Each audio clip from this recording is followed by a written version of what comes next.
अच्छा, एक सवाल है। अगर मान लीजिए कल नौकरी चली जाए, तो कोई कितने समय तक टिक पाएगा? ये सोचने वाली बात है। हाँ, क्योंकि ये सवाल हमें हमारी असल सुरक्षा पर सोचने को मजबूर करता है। क्या वो सोना है या स्टॉक मार्केट या प्रॉपर्टी? नहीं। हमारे हाथ जो स्रोत लगे हैं वो कुछ और ही कहते हैं। वो कहते हैं कि असली सुरक्षा तो खुद की काबिलियत और अपनी अंदरूनी ताकत में पैसा लगाने में है। बिल्कुल। और देखिए भी बाहरी निवेश तो बढ़ रहा है। आंकड़े बताते हैं 2019 में 4 करोड़ डीमैट खाते थे, 2023 में 14 करोड़ हो गए। काफी ज्यादा। हाँ, तो लोग पैसा लगाना तो सीख रहे हैं बाहर, लेकिन स्रोत यहाँ एक अजीब सी बात सामने लाते हैं। क्या? कि ये जो बाहरी संपत्ति जोड़ने की होड़ है ना, इसमें हम अक्सर अपनी अंदरूनी संपत्ति को भूल जाते हैं।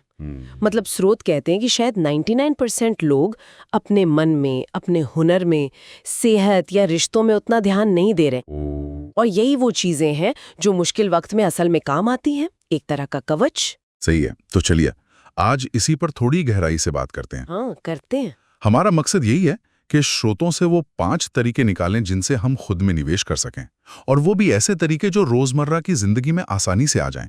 मतलब ये सिर्फ किताबें पढ़ो वाली बात नहीं है। हाँ, बिल्कुल व्यवहारिक तरीके। तो पहला तरीका जो स्रोत बताते हैं वो है अपने माहौल में निवेश करना। माहौल मतलब? आसपास की जगह। हाँ। जैसे एक उदाहरण दिया है कि कोई मुंबई की भागदौड़ छोड़कर मनाली चला गया। काम वही, घंटे उतने ही, पर शांत माहौल में चिंता कम हो गई और सोचने की शक्ति बढ़ गई। अच्छा, पर इसके लिए पहाड़ जाना तो सबके लिए मुमकिन नहीं? नहीं, बिल्कुल नहीं। स्रोत यही कहते हैं कि छोटी चीजें भी काम करती हैं, जैसे अपनी मेज साफ रखना या घर में थोड़ा शोर कम करना। इससे भी दिमाग शांत होता है। हाँ, और ये सिर्फ अच्छा महसूस करने के लिए नहीं है, है ना? स्रोत इस बात पे जोर देते हैं कि एक साफ सुथरी जगह, चाहे वो आपकी डेस्क हो या कंप्यूटर की फाइल्स, वो हमारे दिमाग का बोझ कम करती है। Cognitive load. हाँ, कॉग्निटिव लोड। जब दिमाग इधर उधर बिखरा ना हो तो फैसले बेहतर होते हैं। और यहीं से हम अगले पॉइंट पर आते हैं। सही कहा। दूसरा तरीका है फैसले लेने की अपनी ताकत में निवेश करना। मतलब वो टालम टोल वाली आदत, कल से करूंगा, सोमवार से पक्का। हाँ, वही। स्रोत इसे कहते हैं कमजोर डिसीजन मसल। जैसे मांसपेशी कमजोर हो जाती है। इसका एक बड़ा दिलचस्प उपाय दिया है, मेल रॉबिन्स का 5 सेकंड रूल। अच्छा, ये क्या है? जब भी कुछ करने का सोचें, बस 5 4 3 2 1 गिने और फौरन शुरू कर दें, इससे पहले कि दिमाग बहाने बनाने लगे। अरे वाह, ये तो सुनने में आसान लगता है।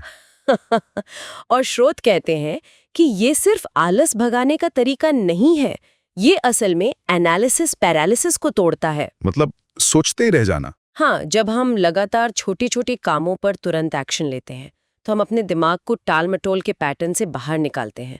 फिर बड़े फैसले लेना भी आसान हो जाता है। ये तो बढ़िया है। अच्छा, तीसरा तरीका, डिजिटल डिटॉक्स की आदत डालना। ओह, ये तो बहुत जरूरी है आज के जमाने में। बिल्कुल। स्रोत में एक आंकड़ा है, सुनकर हैरानी होगी। औसतन एक इंसान दिन में 2600 बार से ज्यादा अपना फोन छूता है। बाप रे, 2600 बार? हाँ, ये दिखाता है कि हमारा ध्यान कितना भटका हुआ है। तो उपाय, रोजाना बस 1 घंटा बिना स्क्रीन के बिताने की कोशिश करें। सोचें, कुछ लिखें या बस टहलें।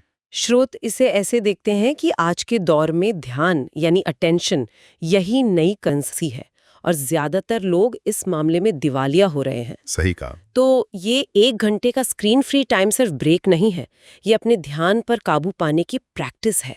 गहरी सोच के लिए जगह बनाना है, जो कि कुछ नया सीखने के लिए बहुत जरूरी है। और यहीं से चौथा तरीका जुड़ता है, छोटे छोटे हुनर यानी माइक्रो स्किल्स बनाने में निवेश करना। माइक्रो स्किल्स मतलब? स्रोत कहते हैं कि बड़ी बड़ी डिग्री के पीछे भागने के बजाय छोटे जल्दी सीखे जा सकने वाले हुनर पर ध्यान दो, जिनका फायदा फौरन मिले।